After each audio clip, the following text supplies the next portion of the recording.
Did they have like he told me there was like a media briefing area over there, but I think he was just saying that to get some off. I was selling it out. Yeah. Okay, that's right. I think he just said that.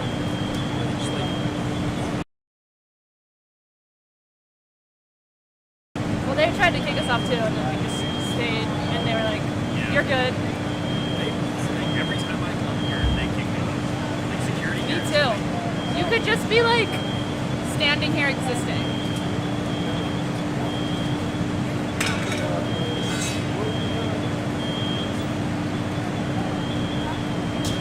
Do you need this, Carla?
No, I'm used to it.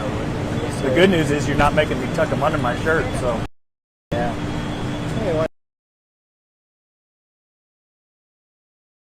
You've been through enough today.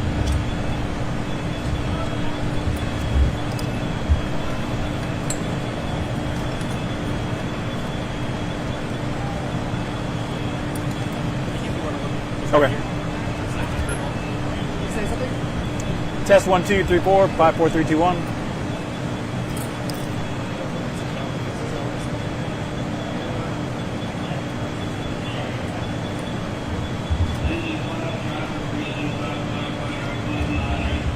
Alrighty, I'm ready if y'all are. I'm good. Okay, ready? Sir. All right. Thayer Smith, Thayyer, Smith, Assistant Chief of Operations for Austin Fire. At 12:48 this afternoon, we had two crews that were dispatched to investigate a smoke report that came from a security guard. When those two crews initially arrived, they did find smoke and water, what appeared to be a structure fire emanating from around the Louis Vuitton store. They are upgraded to a full mid-rise, what we call a mid-rise alarm for a building this size and this many stories at 12:57. At 1:28, that fire was upgraded to a second alarm, and at 2:46, that fire was upgraded to a third alarm response. What we found was there was a fire in what we call the interstitial space that emanated in the wall between the floors.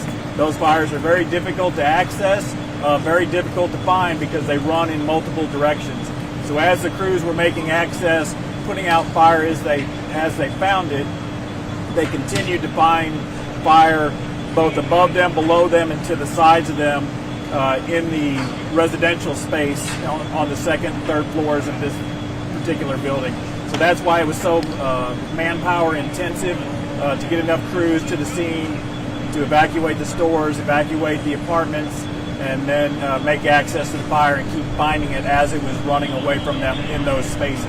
Very, very dangerous to have fire below you and above you and on the sides of you that you have to open up to find it.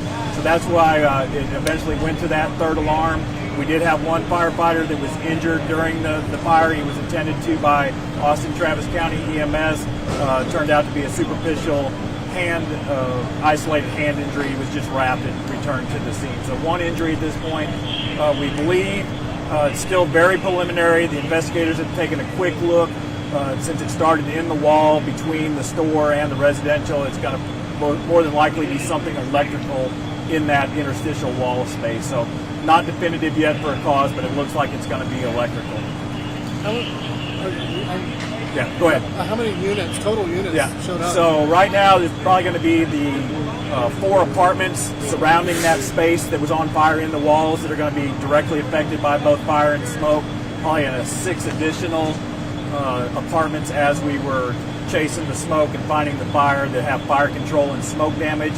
And then, of course, the 2 stores below that are going to have some water damage. The Lululemon and the Louis Vuitton. And of those 4 units, are people completely displaced for the time being? Yeah. We got Red Cross here that's going to assist those that are displaced. We don't have a complete number. I don't know if we've made contact yet with all those apartment owners, so we don't have a complete number of those displaced, but it's going to be those 4, maybe even the additional 6 with the power being off and the smoke. So it's probably going to be likely up to 10 that are going to be displaced, at least for the night. So how common is it to have a fire that has actually started to hit any residential or place that Right. kind of hidden fires? It's not uncommon for us, and we've had some very large fires in the past in Austin because it does go unseen for a long time until it actually breaks out of that space. And usually by the time it breaks out of that space where somebody can see it, then you've got a well-developed fires underneath the floors and in the walls. And some of our larger fires have actually started like that. So 4 completely damaged, unlivable? Yeah, and that's mostly going to be from smoke and fire control damage because we had to tear out the walls to find the fire. So it's not fire damage itself in those apartments, but it's going to be smoke, heat, and water in those apartments. Were there evacuations that were called? Yes, we did evacuations of the stores, and then they went through, I believe with the assistance of Austin Police, to evacuate the entire building. Do you have a number of total engines that arrived to help? 26 pieces of apparatus with 104 firefighters, and that's not counting all the ancillary chiefs, command staff, Austin EMS, Austin HESM also is here, their OEM staff is here, and then the Red Cross is also here. Why such a large presence? It's just because of the nature. It's such a big building, the potential for so many being displaced. It's really about the size of the building. Are there good protocols in place? Because this is a shopping center and residence area with 20 engines showing up plus other vehicles. You guys got to be able to get in here quick and crowd control just to be able to get the job done. Did y'all find ease in that with the help from the domain? With Austin Police, domain security, it didn't seem like we had much problem today with, and we got the hero guys out on the roadway helping. Effort today didn't seem like there were many problems at all with actually getting in and having the ability to have the space to work. So you're not anticipating any delay, maybe more damage than would have been if y'all would have gotten here earlier? Probably not, since it sounds like you guys got here. The security guard actually noticing the smoke early on got us here pretty quickly, and then the crew's upgrading it as they continue to find more fire. That quick upgrade to a full mid-rise alarm, and then eventually the second and third. So. All in all, I think it went very well, especially since the security guard caught it fairly early.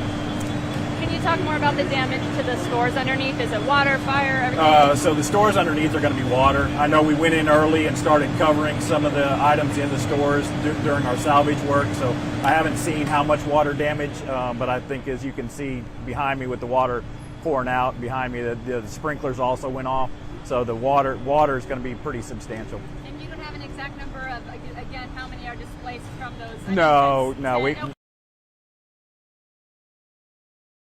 for sure. We'll have to see if they can isolate, and once the maintenance crews get here, if they can isolate the electricity and get those apartments back on or not.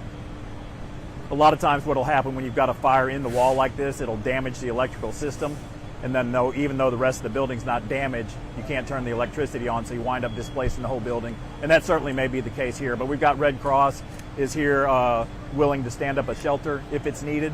So we'll work through that with OEM and Red Cross and see whether a shelter is actually needed or not. So no electricity or water in the whole entire building Correct. right now? And like I said, maintenance. Once we turn the building back over to maintenance after we've got the fire completely out, they'll be able to tell whether or not they can isolate those systems and get some of those units back on or not. What's the ETA roughly about that? About hot spots and. Yeah, I mean, right now with the extensive amount of work that's in there, we're going to be here for probably another 2 or 3 hours minimum, I would estimate. We'll reduce our footprint down to just a couple of units, and we'll get the roadway cleaned up. But other than that, right now there's some traffic delays out on Mopac on the frontage road and the main lanes because the exit's backed up. But we'll get those units started to be cleared here shortly. Are you going to still have that closed, or just have people avoid the area? So just have them avoid the area or take an alternate route. It's just backed up on the frontage road. The only thing that's actually closed is some of the streets inside the domain. There's not anything closed other than there's 2 lanes on the frontage road that are closed that are creating a pretty good backup on the frontage road. We're good. Thank you. Okay? All right, thanks. Appreciate Oh, it. somebody come undress Oh me. yeah, we might want those.